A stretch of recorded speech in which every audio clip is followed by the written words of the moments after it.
What is up, fellow nerds, and welcome to Not Your Status Quo. Today, we are going to be breaking down the Venom Let There Be Carnage trailer. Is the loneliest number that you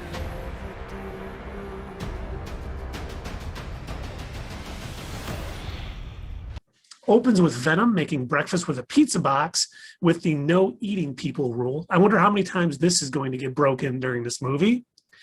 We see chickens roaming free and Venom singing, "Let's call the whole thing off." I say either, you guys say either, I say neither, and I say neither, neither. Let's call the whole thing off. Is this foreshadowing of some type? And of course, Venom loves ketchup. And although the shirt is not a smiley face, the ketchup splotch on the sun, I'm assuming it's like for the Golden State Warriors shirt with the ketchup splotch on it. It kind of looks like a reference to the Watchmen. Really have to wonder if Eddie has just kind of reached the point in living with Venom for this long where he's just like, okay, this may as well happen. I've got 2 waffles with ketchup and eggs and who knows what else Venom has put onto him, and he's just ready to eat. At least he's not eating people.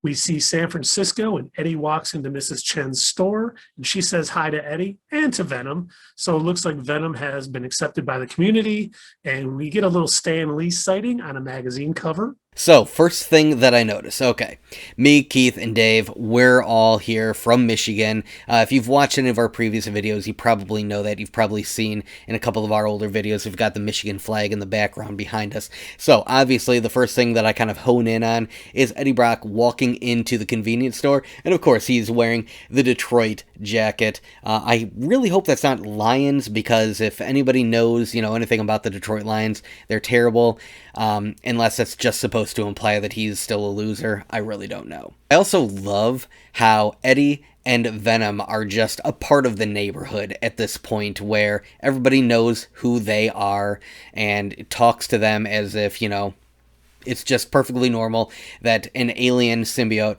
who has eaten people is now living amongst them. One is the loneliest number is playing. Is this insinuating that Venom needs a plaything?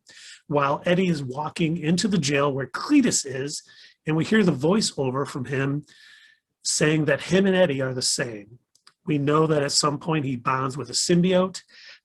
Does he know that it is an Eddie and he wants it? Cletus is making carvings in the wall and punching the wall. Phoenix will rise, sweet death, and teddy bears. Oh my. Being in San Francisco, the prison looks a lot like Alcatraz. Also, I believe you're right, Keith. The symbiotes can detect each other where another symbiote is. So I believe this is Carnage wants to play with Venom / Eddie. You have to wonder, what is going on here? What is the relationship between Cletus and with Eddie? I really hope the movie kind of explains this. I know that in previous iterations, whenever they've introduced Carnage into the comics, or in any of the animated series, like Spider-Man the Animated Series, they've always kind of implied that Cletus was aware of Eddie and aware of Venom because the Carnage symbiote was an offspring of the Venom symbiote. It kind of asexually gave birth to it. And so it transferred that knowledge of Eddie and of Venom to Cletus. Now, I don't know if that's the same route that they're going to take here, but it would be an interesting way to kind of introduce how Cletus is even aware of who Eddie is. Eddie doing research with the Daily Bugle pulled up on his screen with the headline, "Inside the Mind of Cletus Cassidy." Was this written by Eddie, since he's really the only one who Cletus will talk to? Stephen Graham reading a paper with the headline, "Hidden Crimes of Cletus Cassidy." And it was confirmed by director Andy Serkis that he is playing Patrick Mulligan, a.k.a. Toxin. Is this the villain for Venom 3? And going frame by frame here, it looks like there is an Avengers story in the paper, and it looks like Nightmare. It says Avengers and Nightmare. So, confirmed, Nightmare is the villain for Avengers 5. I'm just kidding. But while we're there, check out our In Focus on Nightmare from when we thought it could show up in WandaVision. And a wanted poster for E. Larson. Is this a nod to Eric Larson of Image Comics and Spider-Man writer and artist fame? Cletus, who do we leave behind? We see Eddie with Anne, Michelle Williams, and how do we leave them? And we see the entrance to Ravencroft. For those of you that don't know, Ravencroft is a maximum security asylum chiefly associated with Spider-Man villains in his universe.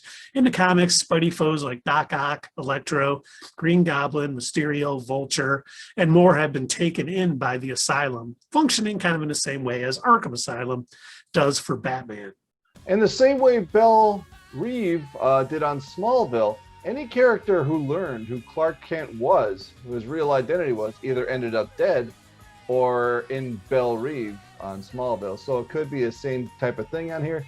I don't know if they're going to be able to encapsulate the entire Sony cinematic universe for the reveal that was made on Spider-Man in the last movie. But, you know, it's just a thought.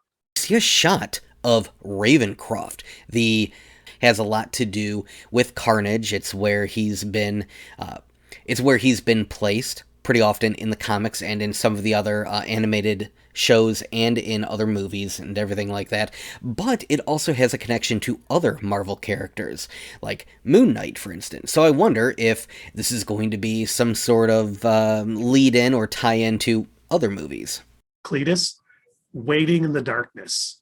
And we see Naomi Harris as Shriek, the lover of Cletus Cassidy in the comics. She's in a containment cell with guards and a doctor looking over her. Cletus, for the rescuer that never comes. And we see Venom climbing to the top of something. So at this point, we see Cletus smash a spider, and I don't know about you guys, but I mean, come on, that has to be a little kind of nod, hint, hint, wink, wink at the Spider-Man universe. He's crushing the spider. It's a little on the nose, but I mean, that has to be the case. Cletus, welcome back, Eddie Brock. It's been a long time. We see a wig-free, thank God, Cletus, played by Woody Harrelson. He says in a very chilling tone, "We've missed you so much," delivered perfectly by Woody Harrelson. Cletus is about to get executed, and we hear him say, "Soon come chaos." We just saw Cletus be given lethal injection. And what it appears is happening is this is unleashing what's been known in the comics and in some video games and animated series as maximum carnage, which usually was a part of Cletus's bloodstream, so therefore it couldn't be detached from him. At this point in the Carnage life cycle, almost no sonic waves can affect him. Only heat really harms him, kind of, but not even that much. He's actually, at this point, supposed to be stronger than Venom. Again, he is attached to Cletus's blood, and the way in which Cletus releases Venom when, you know, he's not just walking around as Cletus is he has to cut himself. And that's what releases Carnage as, you know, his suit over him and everything like that. So I'm wondering if this is what they're implying when all of a sudden you see it kind of burst, it looks like, out of his blood after the lethal injection starts pumping into him. I'm wondering if that's where they're going, if they are kind of if they're speeding up the Carnage storyline. I'd be very interested to see that. You know what? I might be against something like that, but I'm going to be honest. I would kind of like to see maximum Carnage in this movie. We see the beginning of the transformation into Carnage and what could be the orphanage that Cletus burned down as a kid. Yes, they really make him out to be the worst of the worst in the comics. He killed his grandmother by shoving the wheelchair down a flight of stairs, burned the orphanage he was at. Montage time, Venom swinging through the city, Venom about to eat a guy, and Shriek freaking out in her containment unit using her sonic powers, which we all know is one of the biggest weaknesses of any of the symbiotes. And then we get Carnage's tendrils destroying a car and a helicopter. Panic at the prison with gunshots fired by the guards. Cletus, chaos soon come. And we get that full reveal of Carnage. And he looks great, by the way. And Woody is absolutely killing it as Cletus, in my humble opinion.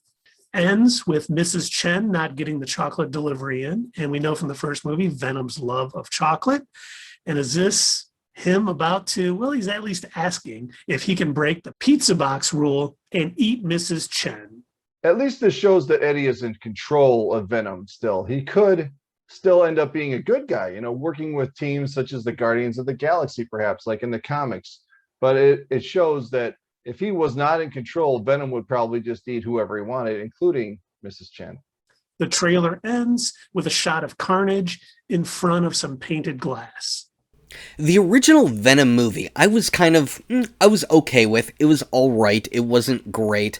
I still say, I said it back then, and I still say now that I really think they should have waited a little bit. I think they should have still tied Venom into the Spider-Man storyline. I know that they wanted Venom to kind of be a hero or an anti-hero or something like that, and they wanted to kind of speed up his storyline, so they probably wanted to skip past the part where he's the villain and the enemy of Spider-Man. I get that much, but one of the things that I noticed about the original trailer for the first movie and what the final product was it seemed like a lot of the best scenes were in the trailer. Some of the funniest scenes were in the trailer, and so when I went to go see the movie in theaters, it was okay. It wasn't anything special. I'd say it was probably about a 5 out of 10. So what I'm hoping is that isn't the case with this, because this trailer looks amazing. I can't wait for Venom Let There Be Carnage because of this trailer right now, so I'm kind of hyped. I'm